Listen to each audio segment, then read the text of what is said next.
Ben Birinci Qarabağ Savaşında könüllü olarak müharibə getmişəm.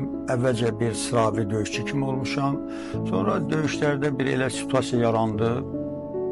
Mən fərqləndim və məni rota komandiri təyin elədilər. İndiki qaydalarda bölük komandiri və bunu da dəfələrlə demişəm, məhkəmə sənədi də əlimdə var. Mən döyüşə indi milli qəhrəmanlığa təqdim olunmuşam. Hətta yəni bizim batalyon komandiri də rus dili idi. Ona Firidun Şabanov tapşırmışdı, briqada komandirinin müavini, göstərdiyim bir şücaətə görə.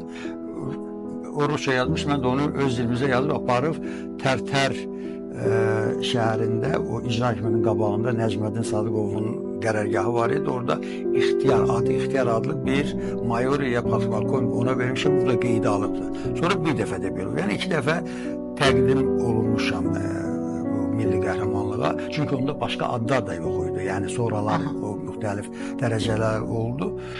Mən bəlkə qeyri-təvazökar səslənəcək, amma mən fikirləşirəm ki, bu şərəfli bir tarixdir. Mən şücaətlə döyüşürdüm, qorxmuyorum. Hansı bölgələrdə döyüşmüsünüz?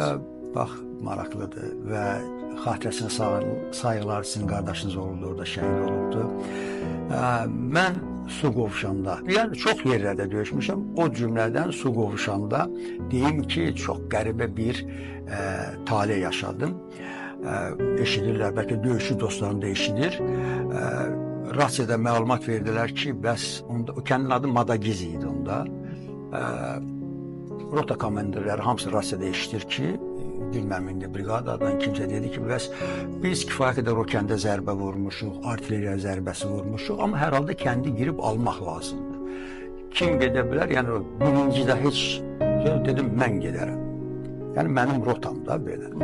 Cəsarətləndik, mənə tanklar verdilər, yəni piyadaların döyüş maşını verdilər, rasiyalarda birləşdilər eyni kodlara və o kəndə ilk dəfə mənim rəhbəri elədim, komandiri elədim, bölük rota daxil oldu. Neçənci il idi bu? 92-ci ildə. Və üstündən illər keçdi, oğlum Rəhim Yaqublu da məhz o kəndin azad edilməsi uğrunda döyüşdü.